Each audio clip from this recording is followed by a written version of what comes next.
Olá pessoal, tudo bem? Hoje eu vou falar um pouco, vou aproveitar esse momento político aí que a gente está tendo, vou falar um pouco de política, entre aspas, óbvio, e um pouco de ideologias. O que eu tenho visto muito por aí, né? Eu tenho visto o pessoal no Facebook, nas redes sociais e tudo mais, metendo pau em todo mundo, assim, sem a menor vergonha, né? O pessoal fala o que quer, escreve o que bem entende, aquele negócio bem absurdo. O que eu vejo nisso aí? O que a gente lê quando a gente pega esse tipo de procedimento das pessoas? A gente vê que esse tipo de gente está criando filho de uma maneira que talvez não seja muito correta. Porque quando você chega numa rede social e começa a falar tudo que você bem entende, a gente entende que você não tem ética nenhuma, né? Porque a ética é o freio que acaba sendo um freio moral das pessoas, né? Então, a gente tem que respeitar a opinião do outro, a gente tem que respeitar uma série de coisas se a gente quer viver em sociedade. E não é isso que eu tenho visto. Eu tenho visto todo mundo, por causa de um candidato e do outro candidato, se estapear nas redes sociais, o que eu acho um perfeito absurdo. No meu livro, eu falo de política desde pequeno, mas que política é essa que você vai ensinar para o teu filho?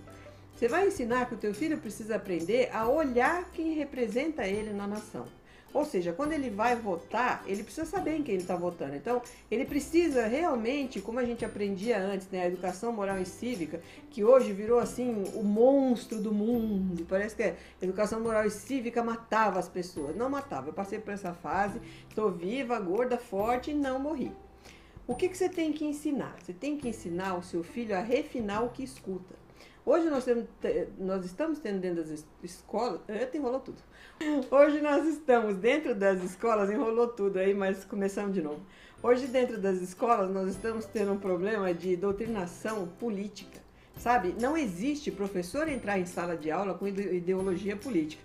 O professor ele recebe para ensinar o que ele tem que ensinar. Se é história, é história. Se é matemática, é matemática. Se é português, é português. Ele não pode pôr ali naquela aula o que ele acha melhor. Pô, eu tenho visto coisas aí de professor de ensino médio doutrinando, dizendo que esse partido é melhor que o outro. Onde já se viu um negócio desse? Você não pode pegar uma cabecinha que tá ali branquinha e enfiar um monte de ideia na cabeça dela. Você tem que mostrar, falar, olha, aconteceu isso na história, aconteceu aquilo, reflitam e vejam se é certo ou se é errado. Então, vamos pegar um exemplo clássico, vai, a escravidão. O que vocês acham da escravidão? Foi uma coisa certa acontecer? Foi errado? Por que foi errado? Qual foi o prejuízo para os negros? Qual foi o prejuízo até para os brancos na questão da escravidão? Né? Porque eu acho que uma pessoa que escraviza o outro, ela não pode ser uma pessoa que vai viver feliz o resto da vida. Né? Eu não sei, a gente tem que ver como a gente ensina as coisas. E ensinando sempre o indivíduo a refletir. A gente não pode querer enfiar nada na cabeça de ninguém. Uma coisa que eu acho assim muito complicada no país já há vários anos, né? Todo mundo resolveu, a mídia, governo e tudo mais, resolveram separar tudo em grupo. Ah, então tem o grupo dos negros, tem o grupo dos homossexuais, tem o grupo disso, o grupo daquilo. Gente, a gente tem que respeitar, não é grupo, sabe? Não é porque é negro, porque é homossexual, porque é verde, porque é marciano. A gente tem que respeitar porque é gente, né? Tá na hora de refletir e parar com esse negócio de as minorias. Não, não são as minorias. São pessoas iguais a nós, que têm os mesmos direitos de nós que estudamos, que fomos para a escola e tudo mais. Agora, o papel de mudar isso é de quem? É seu, como pai e mãe. Porque é você que tem que falar, meu filho, você pode. Se você for para a escola e estudar seriamente, você, independente da escola pública, você consegue chegar em algum lugar. Hoje nós temos aí uma deputada federal, se não me engano, que saiu da periferia. Sabe, ela não teve todas as oportunidades do mundo, foi estudar em Harvard e hoje é deputada federal. Por que ela conseguiu isso? Porque ela é uma pessoa iluminada? Não, porque os pais dela com certeza tiveram uma determinação que a maioria dos pais não tem.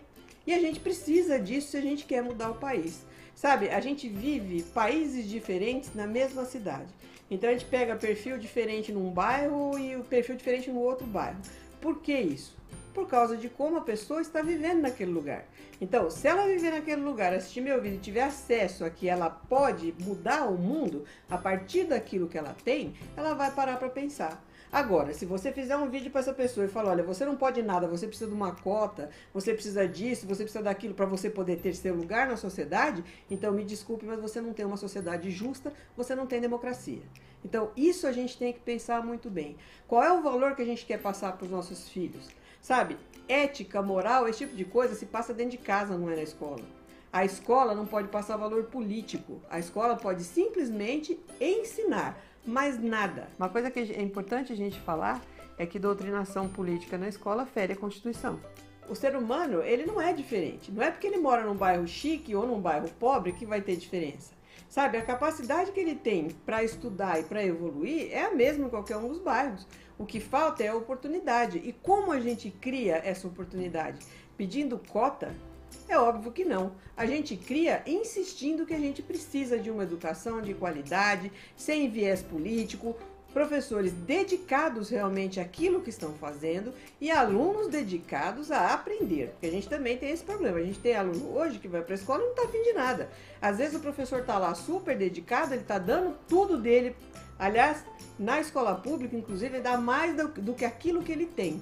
E aí, o aluno não está nem aí. Pô, o cara está lá falando, muitas vezes é agredido. E é agredido por quê? Porque faltou valor moral lá em casa. Sabe, valores morais quem dá é pai e mãe, não é a escola.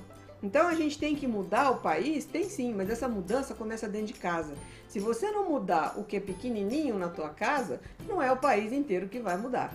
Então eu acho que é legal ficar com essa reflexão, porque as pessoas costumam muito jogar nas costas dos outros, né? Ah, se o país mudar, eu mudo. Ah, se acontecer isso, eu mudo. Ah, meu emprego tá uma porcaria, mas se o emprego mudar, o patrão mudar, o lugar que eu trabalho mudar, fica diferente. A mudança, gente, a gente tem que pensar que começa na gente. Sabe, você está num lugar que você está insatisfeito de trabalhar, você tem mais é que pedir a conta, ir embora e ir para um lugar que você fique feliz. Se seu filho está estudando numa escola que não está legal para ele, tira ele dali e leva para outra. Sabe, mostra para ele que ele precisa ter autonomia de dizer, fala, olha, não tá legal o que eu estou vendo, não estou gostando, eu quero sair daqui. Essa questão da autonomia, inclusive, que a gente passa para os filhos, isso tem que passar desde pequenininho. Tem que ensinar desde pequeno. Falar, olha, meu filho, tá bom para você? Faça. É ético? É correto? Atende aos valores que eu passei, que você está sabendo que você não pode desrespeitar o outro, que todo mundo é igual. E olha, quando eu falo de desrespeitar o outro, eu incluo nessa também animais, hein? Porque a gente tem visto muito absurdo por aí, e não é na classe mais pobre, não. Até nas mais altas a gente vê aqueles absurdos que a gente fica de cabelo em pé. E isso é prova de que os pais estão criando os filhos cada vez mais sem valores. Então fica complicado até para quando você coloca teu filho na escola, você colocar ele que foi criado com valores e tudo mais, junto com o que não foi. Então, qual é o papel da escola? O papel da escola é o papel de mediador. Então, nessa hora, o que ela tem que fazer? Meus queridos, todo mundo baixa a bola, todo mundo é igual. Então, não tem o mais forte, não tem o mais fraco, não tem o mais rico, não tem o mais pobre. Escola é escola, tá ali para ensinar. Desde pequeno, eu ensinei às crianças que elas têm que avaliar as situações para poder julgar se é certo ou se é errado. A gente não pode, simplesmente porque o outro falou que fulano não presta, a gente ir feito piolho andando pela cabeça e dizer que também não presta. A gente tem que analisar. Por mais que uma pessoa chegue e me fale mal de outra, fala, olha, tudo bem, pode não prestar para você, mas eu vou primeiro ver se essa pessoa presta ou não. Se eu ver que a pessoa tá andando direito, porra, por que eu vou falar que o outro não presta? Não existe isso. E pra filha a gente ensina assim também. Então, você pode julgar, mas você vai julgar em cima da realidade. Se você não tiver parâmetro real para julgar, não julgue ninguém. Porque é muito feio, né? Aconteceu o que está acontecendo. Todo mundo julgando todo mundo falando de todo mundo. Aquela guerra horrorosa que se tornou... Tudo que você abre agora, o povo só briga por causa de política. E não é assim, discute posição política. Não, é se ataca por causa de política. E, gente, tá na hora de parar, né? Então, como que isso vai parar? A gente educando os nossos filhos a saberem exatamente como eles têm que avaliar as situações. Ensinando os nossos filhos a terem valores morais, a serem éticos, a gente vai conseguir mudar o país. E hoje, eu penso assim, se você não teve condições de estudar até agora, você está começando agora, meu filho já está na escola e eu não estudei, volte para estudar porque precisa. O estudo, ele abre a cabeça da gente, a gente aprende um monte de coisa diferente, a gente tem novos horizontes. Às vezes até a internet, se você for ler sites confiáveis, né, não aqueles que só falam fofoca, só falam besteira, mas se for ler um site mais sério, você vai ter uma informação de qualidade. E é isso que você precisa para fazer o julgamento. Por isso que eu falo, a gente tem que ter equilíbrio em tudo, inclusive nos julgamentos que a gente faz. A questão da educação é uma questão muito complicada no Brasil, mas eu sempre digo que se não mudar a cabeça dos pais, não adianta, porque não é a escola sozinha que vai mudar tudo. A gente agora na EGOSEG, a gente está fazendo um projeto que chama-se EGOSEG Desenvolve. Por que a gente pensou nesse projeto? Porque a gente quer levar quanto mais informação para as pessoas, melhor. Então, por exemplo, você tem lá um professor que não tem muita capacitação, numa escola que não tem condições de pagar uma palestra nossa, nós vamos dando de graça. Porque a gente acha que a informação independe de valor. Tem coisa que a gente não faz por causa de dinheiro. Então, é importante realmente que o conhecimento possa atingir a todos, ele possa ser acessível a todos. Porque é só dessa forma que a gente vai mudar o país. Se não for assim, esquece que não muda nada. Então, pessoal, é isso. Espero que vocês tenham gostado do vídeo. Não falei bem de política, né? Mas disse o que é importante que as pessoas saibam, né? Para poder votarem de uma maneira consciente, escolherem o melhor. E se o melhor não prestar, a gente vai lá e entra com impeachment, como aconteceu há pouco tempo atrás. Então, a população ela tem que saber o direito dela. E os pais têm que ensinar os filhos os valores morais, a ética, para os seus filhos poderem cobrar mais na frente uma posição dos políticos que eles votaram. Por isso que no meu livro, esse aqui, tem política desde pequeno, para ensinar isso. Até a próxima, muito obrigada pela sua audiência. Se você não gostou do vídeo, deixa aí embaixo porque não gostou, coloca nos comentários porque que achou que tá errado o que eu falei. Se gostou, compartilha porque é legal, às vezes você não gostou muito da informação, mas tem quem gostou mais. Se você gostou muito, compartilha do mesmo jeito, eu agradeço se você compartilhar. Obrigada mais uma vez pela sua audiência, até a próxima.